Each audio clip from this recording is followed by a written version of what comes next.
Hello again, and we will start with the meditation, so please find a comfortable stationary position.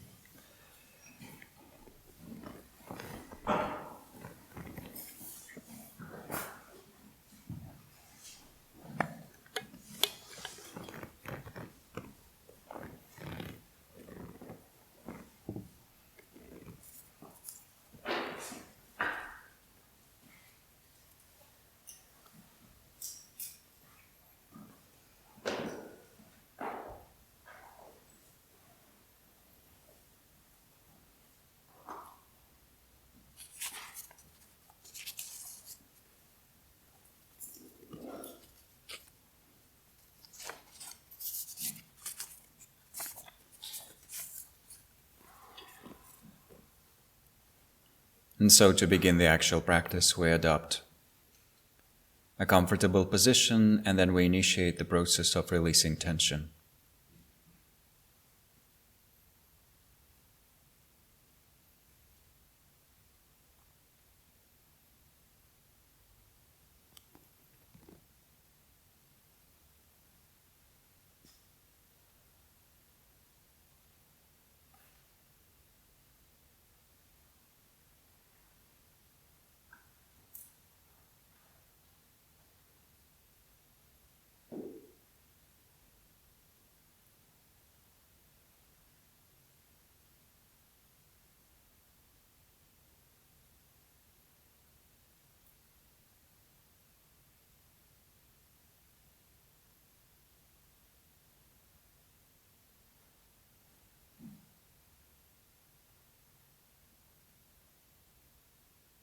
Noticing the sensations and, to whatever degrees available to us, releasing both tension and deliberate movement.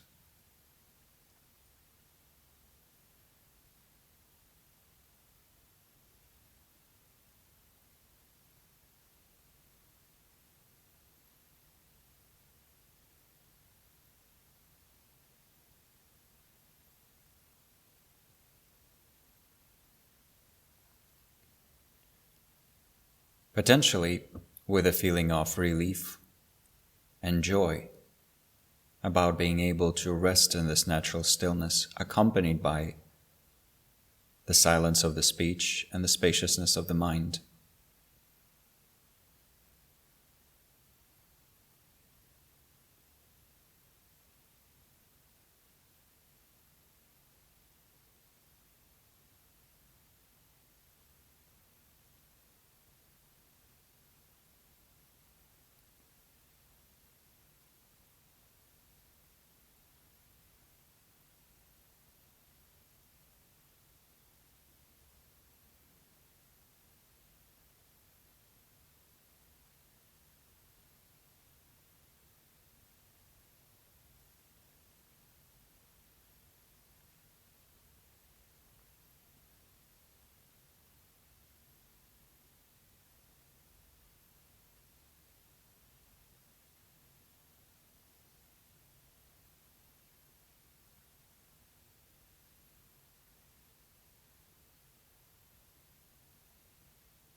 Then, establishing a positive motivation, which is in itself also a type of settling.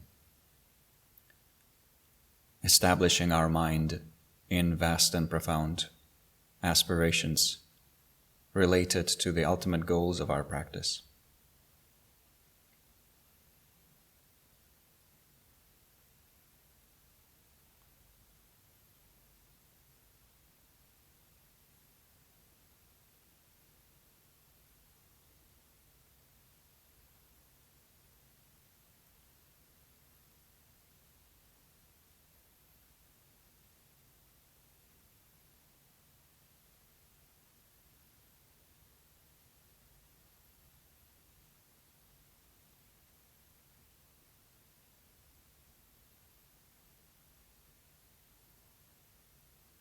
And then, on the basis of that, focusing our awareness on ourselves as a person and offering loving kindness.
Then, moving on to a benefactor or an esteemed friend, and offering loving kindness to them.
And then moving on to a friend in the general sense of that word.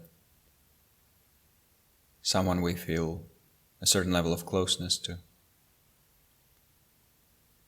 And offering loving kindness.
Then moving on to a stranger or a neutral person. Generally speaking, an object of our indifference.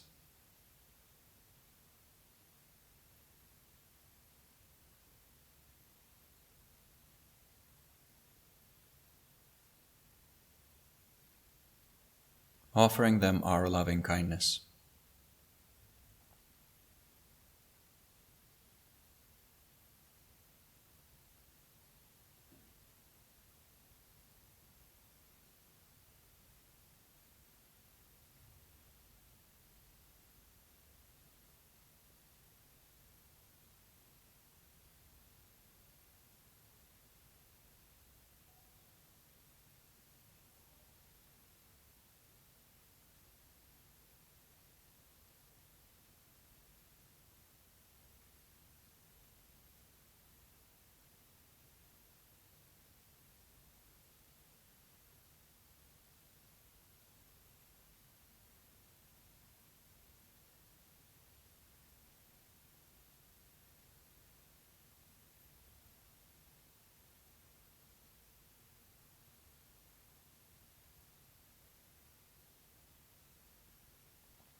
And then finally arriving at the category of difficult people or difficult beings.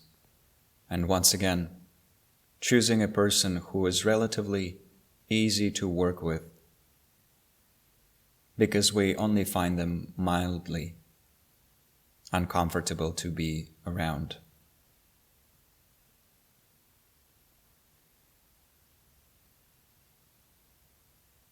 First, spending some moments with their vulnerability, their foundational wish to be happy,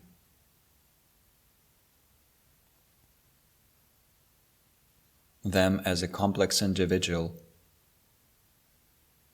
affected by multiple inner and outer causes and conditions, just like us.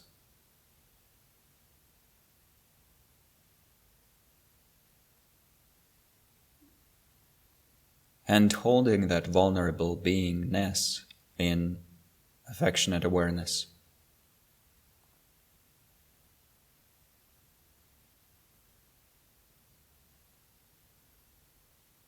As if we were trying to melt the ice of their afflictions and self-grasping while also melting our own.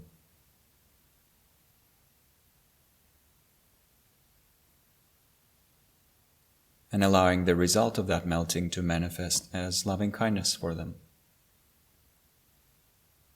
offered as a steady flow.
Then offering loving kindness to all beings.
then releasing everything into spaciousness.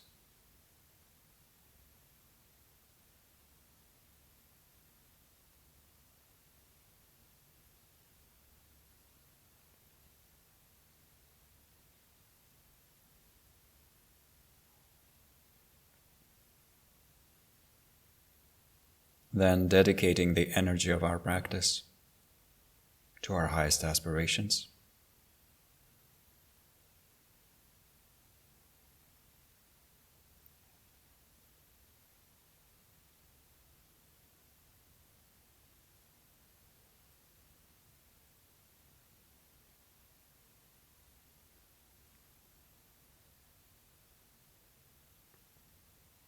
Coming back to the body, offering some appreciation and gratitude to the body, and then slowly introducing a tiny bit of movement to conclude the practice.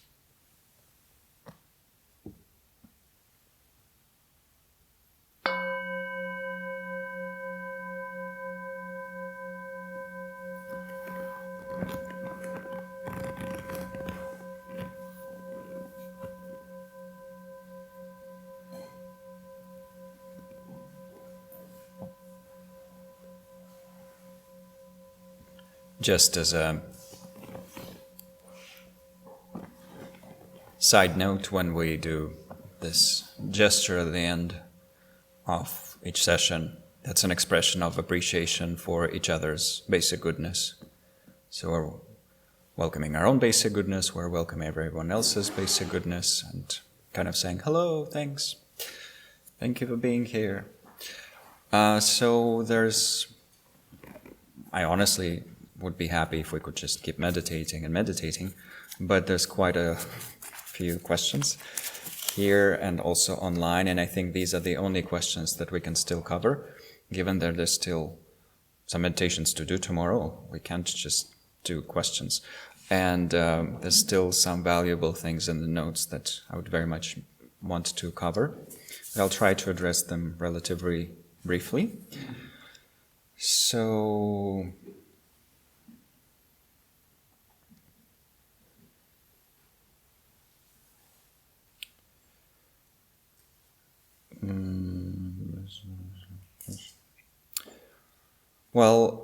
regarding the silence and the technical idea behind that, some people have asked whether it's possible to end it at lunch and to make lunch a speaking space. I'll just share my personal preference. My personal suggestion is to only open it up for dinner.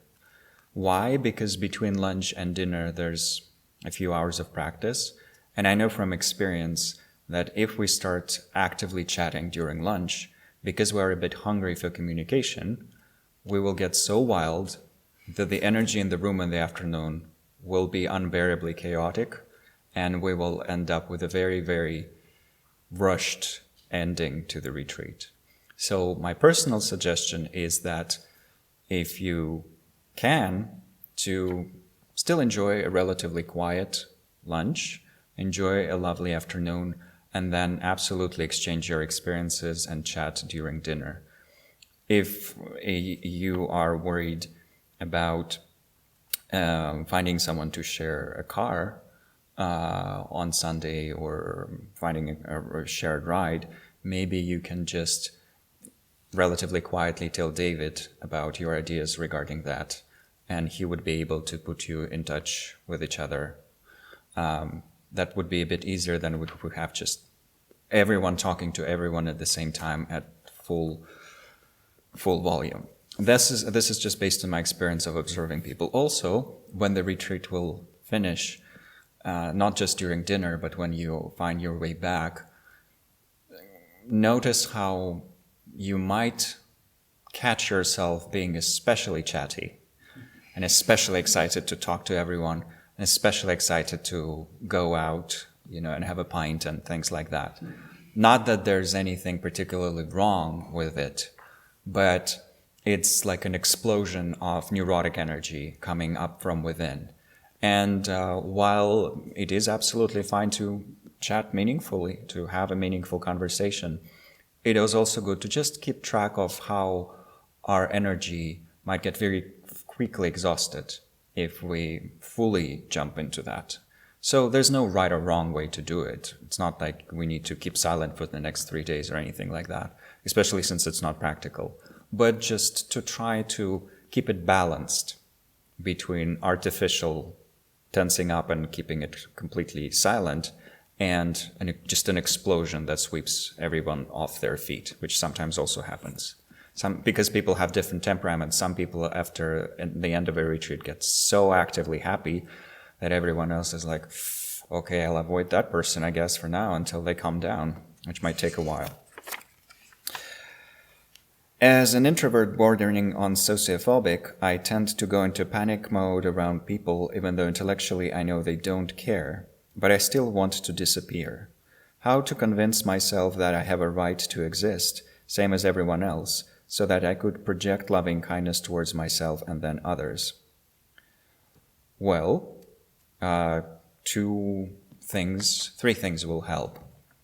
Developing confidence about our basic goodness and the fact that we all have a unique thing to offer, because although basic goodness is pretty much the same in everyone, we are absolutely unique in terms of how we express it. There's no two bodhisattvas equal to each other. They're in a way equal, but everyone is unique. We all have unique connections to other people. We have unique talents, gifts, facial features, fingerprints. Everything is unique.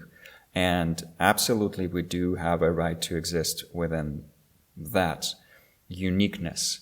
We have a unique way of offering our basic goodness to the world, and without it, it's that very, very common cliche overused by Hollywood and other movie-making factories of, imagine the world without you, it would be a much worse place.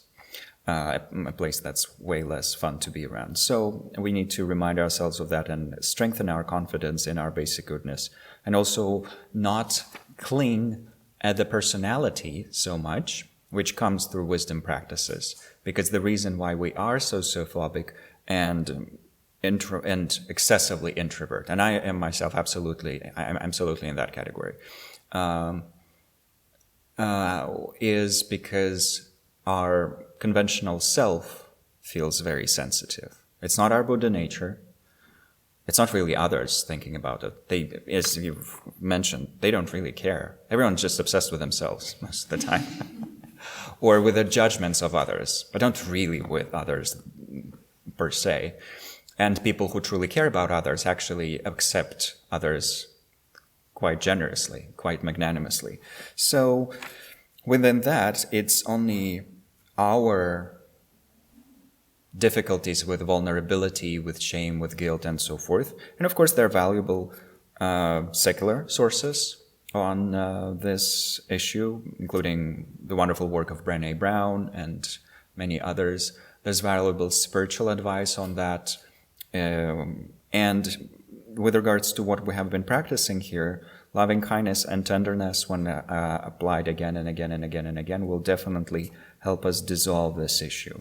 We will not turn magically into an excited extrovert, but we will be more confident because we will know that even if nothing else stands out about our personality, just the wish to project loving kindness to others and doing that, and then expressing that loving kindness through our gaze, through our touch, through our words, through our physical actions, through the donations we're sending to charitable organizations. All of that makes our existence infinitely meaningful in a world that is so devoid of loving kindness in so many ways. So that will give us confidence. And the same is true about another type of fear. So loving kindness is an antidote to fear, we have established. That's how the Buddha taught it. It is the opposite of ill will. It is, in a way, the opposite of grasping attachment. But another thing that loving kindness is the opposite of is deluded fear, because it protects us from paranoia with regards to other beings. It protects us from such things as being sociophobic. But the biggest protection it offers us is protection from the existential fear of having a meaningless existence. And that's one of the biggest fears to have, and one of the biggest fears that people do have. That's one of the biggest concerns that, to my knowledge, some of those incredibly rich people share with teachers like the Dalai Lama when they go to see those in private and they say, well, actually, I'm super rich, but I don't have that many people that I can trust. I'm depressed, I'm anxious, I'm not particularly happy, and I don't know if my existence has any meaning, has any value. And they feel locked within that. Loving kindness takes that right away. If we are being loving kindness, offering loving kindness, of course, there's very few things that could be more meaningful, because that's a culturally general statement that seems to be true across all the cultures. No thing has as much value across all the human cultures and across non-human species as well as being kind, as being caring, as being tender, being compassionate. So our fear of having a meaningless existence dissolves as well. When trying to bring about loving kindness, I get a slightly breathless, elevated feeling in my chest. The intensity of this physical feeling seems roughly correlated with the intensity of my perceived loving kindness. Is the physical feeling loving kindness itself? Is it a side effect, but can still be a useful indicator of the quality or intensity of my mental focus on loving kindness? Is it a side effect that is of no practical use to the practice? Generally speaking, it is possible that, because it's a slightly breathless feeling, which is not particularly a good description in terms of how relaxed we are, there is a possibility that since the practice is making us somewhat excited, there is a certain amount of tensing up that's happening in the body. Ideally, we would be fully relaxed on the level of our body, and yet the intensity of our loving kindness could be infinite. Otherwise, every great meditator focused on loving kindness would be ending with a heart attack, because their loving kindness would be so intense their body would give out. But that's the opposite of what happens to them. But not to be discouraged at all. What this means is that we can receive greater benefit from spending more time with the waves of breathing, especially practiced on our back, and just releasing and accumulating a few dozen hours or a few 100 hours of such practice to experience greater degrees of relaxation. The more we learn that skill, or the more we uncover that quality of profound ease, the more it would affect all the other practices that we're doing, including loving kindness. And so we weave the two together by doing relaxation practice, but before that, generating the motivation, I'm going to learn to relax in order to be of benefit to all sentient beings, and to offer happiness to myself, because this profound level of physical ease is a wonderful gift to ourselves. So we combine the two in this manner, and we receive lots of benefits from that. So I would experiment with that, with finding greater degrees of relaxation, and then see if that helps. And at the same time, for now, just notice that feeling, but not pay much attention to it. Because if we start grasping at it and thinking, oh yes, that must signify that I'm having strong loving kindness, then we would subconsciously also try to make it even more intense. And that's not going to take us in the right direction. And definitely the answer to the question whether the physical feeling is loving kindness itself is no. Loving kindness is a mental phenomenon. It arises in the mind. Yes, signals in our subtle body, in our gross body, can accompany loving kindness, but usually those would not be described as being breathless, and those would not be experienced as any sort of tensing up. So slowly, releasing, that's always the best strategy for most things, especially when we are beginners in these practices of shamatha. About selfishness. Isn't it good that we first think about ourselves? If we can't help ourselves, can we help others? Well, I'm not a native speaker, but from everything that I've ever seen in English language, selfishness usually carries a negative connotation. So when we say someone is selfish, it's never praise. And selfish is a colloquial term. Selfishness is a colloquial term that might be probably defined in a billion different ways. Buddhism here offers a technical term, dakchedzin, self-cherishing. That's the way it's usually translated in Gaelic literature, and also self-grasping. So that mental state is defined as putting our own well-being above the well-being of others, which means having a belief that our well-being is the most important well-being in the universe. Our desires are the most important desires in the universe. Our enlightenment is the most important enlightenment in the universe.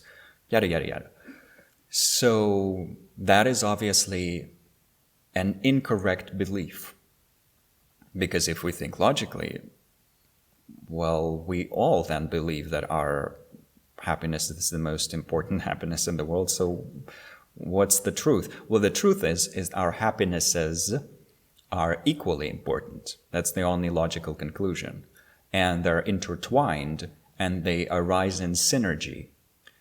And furthermore, unless we let go of that self-centeredness, self-grasping is a different thing. Self-centeredness, we will certainly not be able to realize those profound states of realization, including awakening. In fact, in the teachings of the training the mind genre, in the Lojong teachings, which is a whole system of practice in Tibetan Buddhism, very, very profound and very effective and very practical, it is said that this self-centeredness, or selfishness, basically, along with self-grasping, which is grasping at the real existence of a self, which is not true. These two are primary enemies, and our entire path is to simply undo them. So there are some Lojong texts which say other paths have these stages to them, you have to go through all these things and you will reach that level and that stage and this path. And it's all described very, very technically. But on the path of Lojong, you just have one task, to remove these two. And you just dedicate your entire life to it, and if you succeed, you've reached awakening. So it's kind of like a very simple way of describing the whole thing. So we need to undo this belief that our happiness is more important than the happiness of others, and to equalize. But then, at a later stage, we then learn that even though, from a philosophical point of view, our happinesses are equally important to each other, our well-being and the well-being of everyone else, equal importance. The tricky part is that unless we start valuing others more than ourselves, we will never break through the obstacles that prevent us from getting enlightenment. And at that stage, on top of practicing equalizing, we practice exchange. We artificially, in order to break through all of this nonsense, start valuing others more than more than ourselves. So that's a pretty intense form of altruism, more intense than simply loving kindness, more intense than simply even immeasurable loving kindness. That's where the great loving kindness comes into the picture, and then bodhicitta. Sounds pretty radical, and it is very radical, which is why these teachings were kept secret for many centuries, because it's just so counterintuitive and so opposed to this idea of selfishness. So there are many, many benefits to practicing altruism instead of selfishness, even though it takes us a lot of time to develop the habit of altruism, remove the habit of self-centeredness. But if selfishness referred to, which it usually doesn't, if selfishness were to refer to self-care, if selfishness meant having loving kindness for ourselves, having self-compassion, then it would be valuable. But usually for those things we do say self-compassion, loving kindness for yourself, loving yourself, practicing self-care. These are all extremely important skills that do need to be mastered, as we have established. Until we cultivate powerful loving kindness for ourselves, we will not be able to offer truly intense loving kindness to others.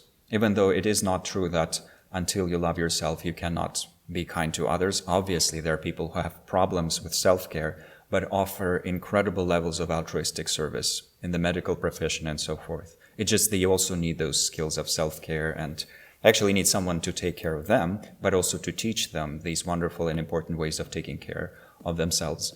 And in the Bodhisattva texts, including the famous text of Shantideva, there is an emphasis on getting proper rest if we are a bodhisattva, replenishing our resources if we are a bodhisattva, because as a bodhisattva we're using this body and this mind as a tool.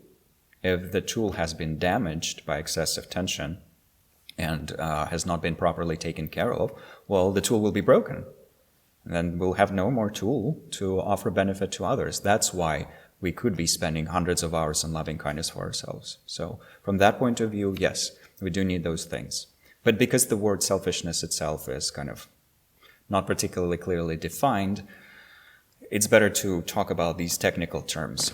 And then, of course, there is a facetious quote from His Holiness, quite famous, in which he says, if you want to be intelligently selfish, practice compassion, because of that loop back into our eudaimonic well-being. We cannot be selfishly, we can be selfishly unintelligent by just ignoring everyone else, focusing on our own well-being. But what it leads to is a planet in flames, destroyed economies all over the place, wars everywhere, just look at the news. Were we to actually care about each other and about future generations and about other countries and peoples and so forth, we would be living in a very different world. So it has to start somewhere, and we are people who know this stuff, and so we can practice it. Please, can you suggest how to increase loving kindness when directing towards strange and difficult people? Thanks. So the things that I've mentioned before. First of all, if strange and difficult people are, roughly speaking, in the quote-unquote enemy category, we will receive lots of benefit from working with the preceding ones. Because even our friends are tricky enough. So to really generate powerful loving kindness for them, and then for the strangers who are also somewhat strange, but not that strange compared to the enemies, it will all give us a lot of benefit. And then, rather than focusing on strangeness and difficulty, we will need to focus on the core, the essence, either the vulnerable essence or the shining essence. Either the fact that deep inside they are like babies who are desperately crying for attention but cannot get it. They do not feel loved, they do not feel supported. But what if they did? Wouldn't that be incredible? Or we focus on the fact that they have this incredible shining nature that is obscured. But if only that was to be uncovered, wouldn't that be incredible? So these are two major strategies, and then there are additional teachings on this with many different techniques and thought patterns to use in Shantideva's chapter on patience, in the Lojong teachings for transforming in mind, especially in the 8 verses of mind training and in the 37 practices of bodhisattvas. And as I mentioned, there's a whole book on loving our enemies by Bob Thurman and Sharon Salzberg. So these are some of the sources I would suggest. And then we just need to keep thinking ourselves also, what would help me project loving kindness towards these people? Because everyone is different, so slightly different strategies might work for us. But that's why there are so many strategies in existence. Is there a way to integrate dancing in your meditation practice? Generally speaking, many. But that depends on the level of teachings that we're looking at. If we look at the most advanced teachings of the Tibetan tradition, there are so-called Lama dances, which are special tantric dances performed to display divine appearances, divine symbols, and to introduce the viewer and the dancer to the ultimate nature of the mind. And that can be a very powerful thing, usually traditionally reserved to trained practitioners, and usually those are monks or nuns who participate in those all the time, and then they receive that proper training. But observing that or watching that can be a very powerful experiences. And Jutsunma Tenzin Palmo one time recalled how she was watching a High Lama, I think it might have been her Root Lama, performing that sort of dance. And she was watching that performance with a friend, and that friend, upon witnessing that dance, got a glimpse of the ultimate nature of her mind. So for her, the recognition of the ultimate nature of the mind happened through watching someone perform this very special type of dancing. Then there are masters who used certain type of dancing, once again, as part of these very advanced practices of the nature of the mind. In particular, Namkhai Norbu Rinpoche had a lot of dance-related practices that he taught of different varieties. But he's no longer with us, and although his community maintains that transmission, the kind of the headmaster is not there anymore. And on a much more basic level, if we swing all the way back to secular mindfulness, dancing while keeping awareness of your physical sensations is a way of practicing embodied mindfulness, and therefore, in a way, is practice for introducing ourselves to our bodies, while also a practice for training on inattention skills. Because if you're dancing and your mind is thinking about dinner tomorrow, that's very different from when you're consciously keeping your awareness in the body. But that goes for all types of physical activity. Yoga, push-ups, anything could be a foundation for that. Are there specific type of dances related to loving kindness? It's a very elaborate question in that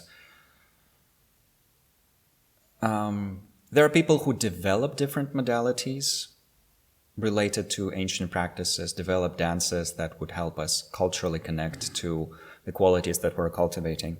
But one very simple thing to do is to change our motivation for what we're doing. So if you're going out dancing, meaning you're dancing with your friends, think, oh, I will do this in order to replenish my energy to better serve all beings. And I will make my dance an expression of kindness and tenderness. And we can even pray if we're on the Buddhist path. May everyone who sees me dancing get glimpses of joy and seeds of enlightenment. Absolutely valid. That's not like simply something we make up. It's an actual aspiration that can be very meaningful. So we change our motivation, and through that anything, including sitting on the toilet, can be powerfully transformed. Talking about Dipa Ma, you mentioned that there hadn't been access to monasticism for women up to recently in her country. Why did the spiritual leaders in that place withhold access to meditation when they would have spent a lot of time meditating on loving kindness for all beings, including women? I don't mean to be attacking with this question, just genuinely trying to wrap my head around this. Well, it wasn't just the specific region that Dipa Ma was from, because she was actually from an ancient Buddhist lineage amongst the Bengali people, going back all the way back to the Buddha. That was a branch of Buddhism with India that survived despite all the difficult historical events that led to most of Buddhism being wiped out in India. So she came from this very ancient tradition, but by the 20th century, her ancestors have largely lost meditation techniques and were mostly performing small ceremonies, a little bit of prayer here and there, taking one-day precepts twice a month, and just the foundational practice of ethics, but not so much with the meditation. But then she studied in Burma, which had a very active monastic tradition, and there was certain revivalism there in the late 19th century, which led to meditation practice being more openly introduced to lay people. A similar thing happened in Thailand, more or less around the same time, and that's why lay people really started getting those teachings and instructions in the Theravada countries. Even though before that there were always individuals who still found their way to these practices despite all the difficulties. Why that happened? Well, there are many historical reasons. It wasn't that access to monasticism was originally withheld simply on misogynistic grounds. It was that lineages of female ordination either did not come to certain countries or they died out in certain countries. And then there are specific rules within monastic precepts that say that, ideally nuns would only be getting these precepts from other nuns.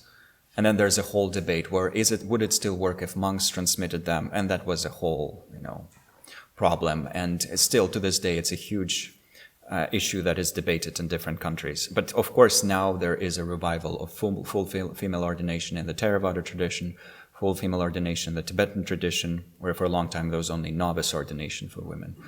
And fortunately, the Eastern Asian tradition, sort of roughly speaking, we sometimes say the Chinese tradition, but it's also Korea and Vietnam. These countries had full female ordination throughout history, and some of the best, purest monastics in the world are nuns from those branches of Buddhism. So there is kind of the outer reasons related to how some lineages were lost and people were not fully convinced that that's the best way to revive them. This is the best to revive them. But it's also true that there was not that much passion about reviving them from the male side. And it's also true that there was huge resistance from men when attempts to revive these lineages of ordination for women started happening. Well, what do you think is the reason? One time, I think men are pigs, and some people got very upset. So I'm not going to say that.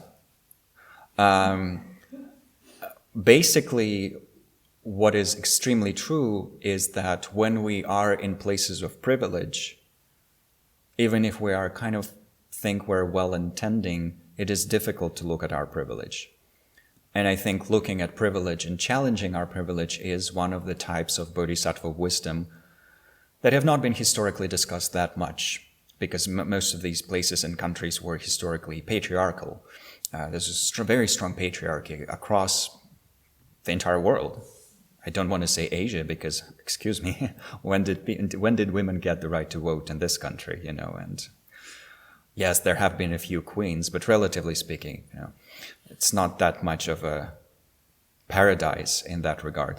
And so patriarchy is omnipresent, and even though people embedded within patriarchy, but also embedded within systems of racism and casteism and what have you, any type of oppression, when we're embedded in those systems and when we're profiting from them, we convince ourselves that the oppressed or marginalized communities, they're okay with that. It's actually good for them. Maybe because they're different. Maybe it's okay for women to not have access to that because they're just built differently.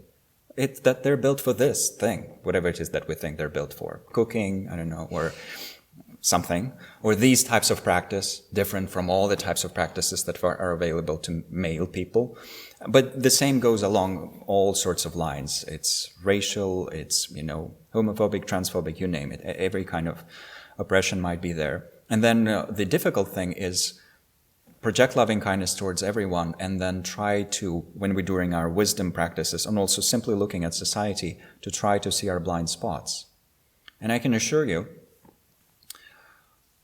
in conversations with people, I usually just nod when people tell me stuff like that because I'm not much of I don't like entering debate unless it's absolutely necessary. But there's always people, and then I sit here and I say shit about people. So there's always people, male people, who would say, oh, why are these feminists so loud? They've already gotten so much. If only they just accepted that, it would actually be better already, because there's already been so much progress. They're just making it worse. But I've heard the same thing said by women people about LGBTQIA people, gay people about trans people. There's an expression, and I apologize for rudeness, saying that shit rolls down the hill. So if we are in a slightly more privileged group, we always look down on the next group down the line. And because it's difficult to challenge those blind spots. So the invitation here, and the learning from all of this is, okay, if I want my loving kindness to be expressed in this world through institutional means, if I want it to crystallize into a better society, it's okay for me to look at my privilege and just learn about this stuff slowly. There's no rush in particular. Well, there is, but it doesn't mean I need to buy a bunch of books on feminists today. But I can start exploring. There's lots of wonderful material on all these types of oppression and how to challenge and transform them. And that's exactly what happened when access to these practices finally started being available to women people and then queer people and lay people and all sorts of kind of people that were not male monastics alone.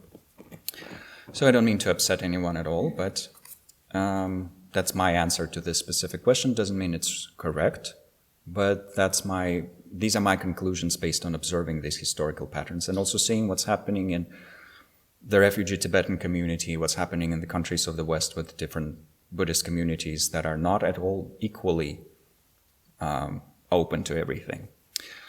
Very different question here. Are visual materials never used in Buddhist teachings? Is there a reason for that? Does it help with visualization skills? I'm assuming you mean things like charts and paintings and drawings and things like that. Usually when I teach online, I use slides all the time. So then you see lots of misprints in the slides as opposed to in my printed notes.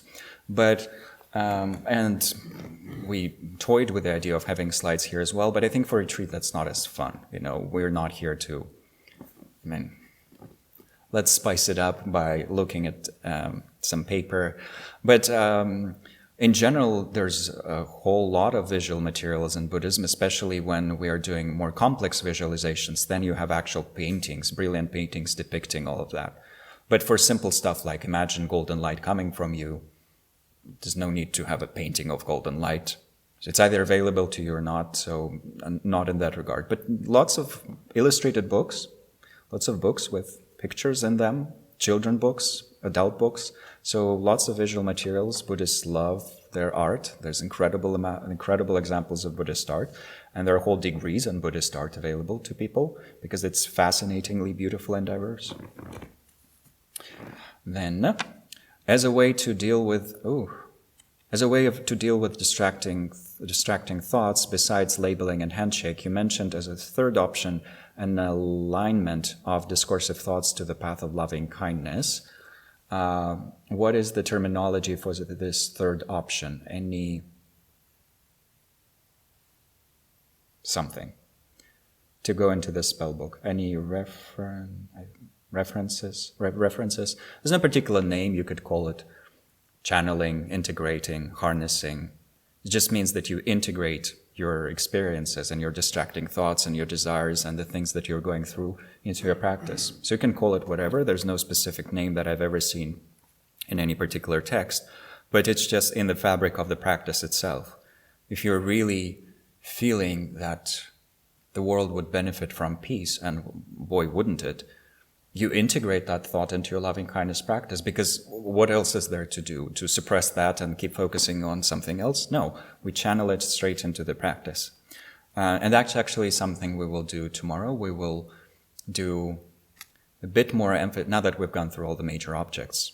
We will spend the last day focusing on peace for ourselves and peace for the world as a way to express our loving kindness and to offer some of that energy to this very, very sick world.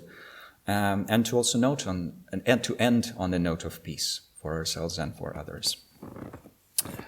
When I send loving kindness to a person, I recall what kind of behaviors related to enmity, affliction, and anxiety they have, and imagine freeing them from that behavior. Is that a good idea? So generally, within the practice itself, when you're already concentrating, best not to do too much conceptual thinking then. It could be done very briefly in the beginning, or it could naturally arise as a clear understanding during the practice itself. So for example,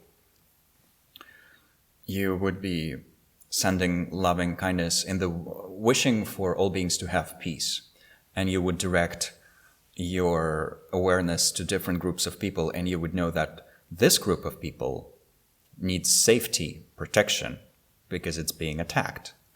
This group of people needs mental clarity because it's doing insane stuff. So obviously the actual urgent offering that you're giving to these people mentally would be different.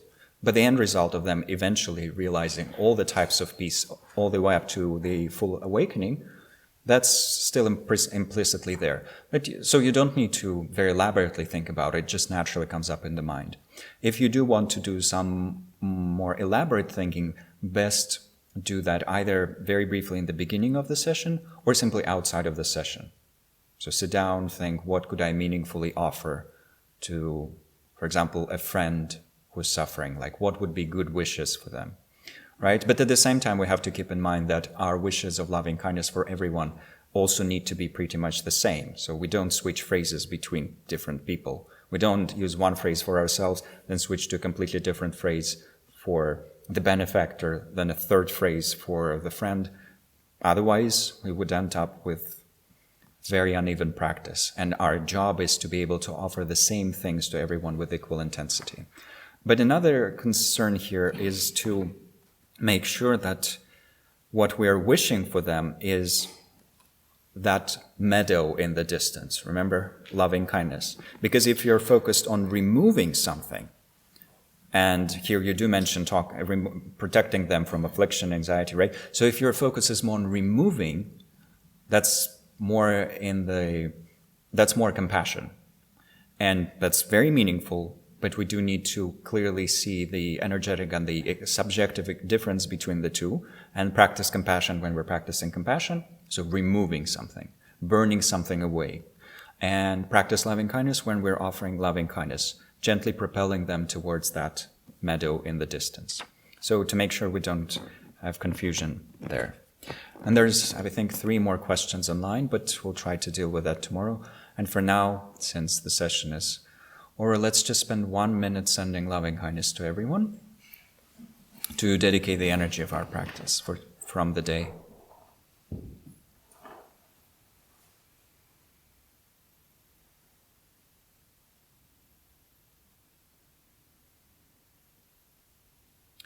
So if something I said upset you, you can offer loving kindness to me as your enemy.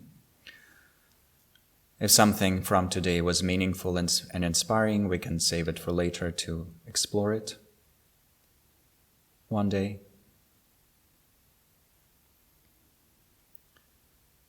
But beyond that, we're wishing for all beings to be safe and happy, healthy and peaceful.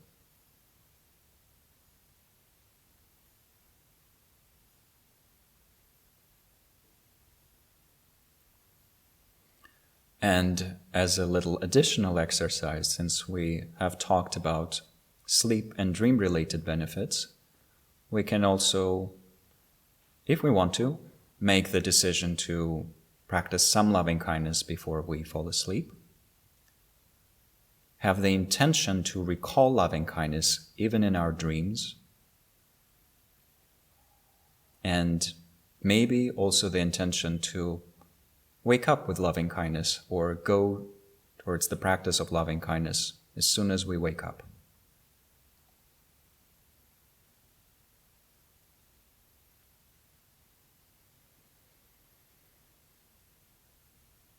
And with these lovely aspirations, we gently conclude.